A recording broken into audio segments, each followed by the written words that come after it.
আসসালামু আলাইকুম শিক্ষার্থী বন্ধুরা। আজ 16 জুলাই 2025। প্রতিদিনের প্রকাশিত বিভিন্ন দৈনিক পত্রপত্রিকা থেকে সংরক্ষিত আমাদের আজকের এই কারেন্ট অ্যাফেয়ার্স। গতকালকের কারেন্ট অ্যাফেয়ার্সে তোমাদের জন্য প্রশ্ন ছিল, ইলেকট্রনিক স্পোর্টস বা ই স্পোর্টসকে আনুষ্ঠানিকভাবে ক্রীড়া হিসেবে স্বীকৃতি দিয়েছে কোন মন্ত্রণালয়? যার সঠিক উত্তর হবে বাংলাদেশ সরকারের যুব ও ক্রীড়া মন্ত্রণালয়। বাংলাদেশের জনসংখ্যা নীতি 2025 প্রকাশ করেছে কোন মন্ত্রণালয়? উত্তর হচ্ছে স্বাস্থ্য ও পরিবার কল্যাণ মন্ত্রণালয়। জনসংখ্যা নীতি 2025 অনুযায়ী দেশে প্রতি বর্গ কিলোমিটার এলাকায় লোক বাস করে কতজন? উত্তর হচ্ছে 1119 জন। জনসংখ্যা নীতি 2025 অনুযায়ী দেশে শিশু মৃত্যুর হার কত? উত্তর হচ্ছে প্রতি হাজার জীবিত জন্মে 31 জন। দেশে মাতৃ মৃত্যুর হার কত?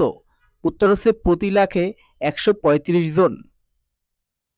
জনসংখ্যা নীতির প্রক্ষেপণ অনুযায়ী 2061 সালে বাংলাদেশের জনসংখ্যা হবে কত কোটি? উত্তর হচ্ছে 21 কোটি।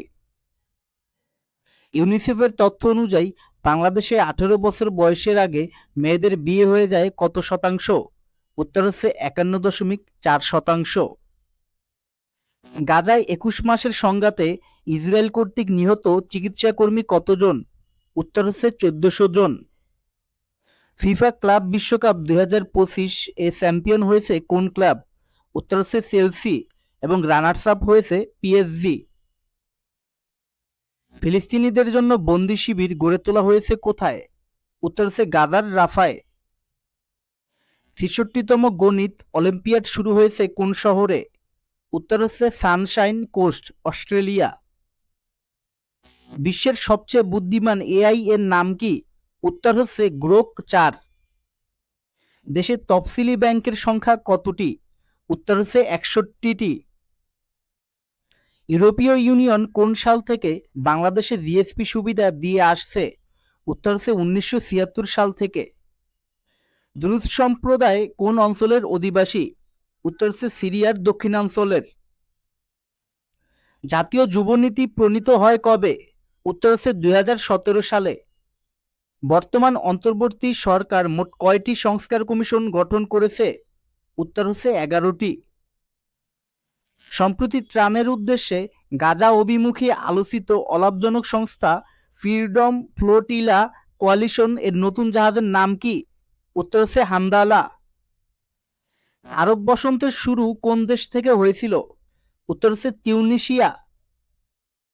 বাংলা সাহিত্যের আলোচিত উপন্যাস নদী ও নারী কে রচনা করেছেন? উত্তর হচ্ছে Humayun Kabir. Economist intelligence unit EIU এর সাম্প্রতিক জরিপে বসবাসের জন্য বিশ্বের সেরা শহর কোনটি?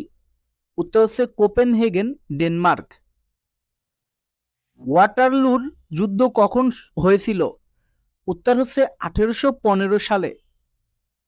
বিশ্ব সাহিত্যের অন্যতম সেরা ছোট গল্পকার হিসেবে বিবেচিত আন্তন চেখভ কোন দেশের সাহিত্যিক? উত্তর হচ্ছে রাশিয়া। শিক্ষার্থী বন্ধুরা, আগামীকালকে তোমাদের জন্য যে কুইজটি থাকবে সেটি হচ্ছে ফেডারেল সিকিউরিটি সার্ভিস এফএসবি কোন দেশের গোয়েন্দা সংস্থা?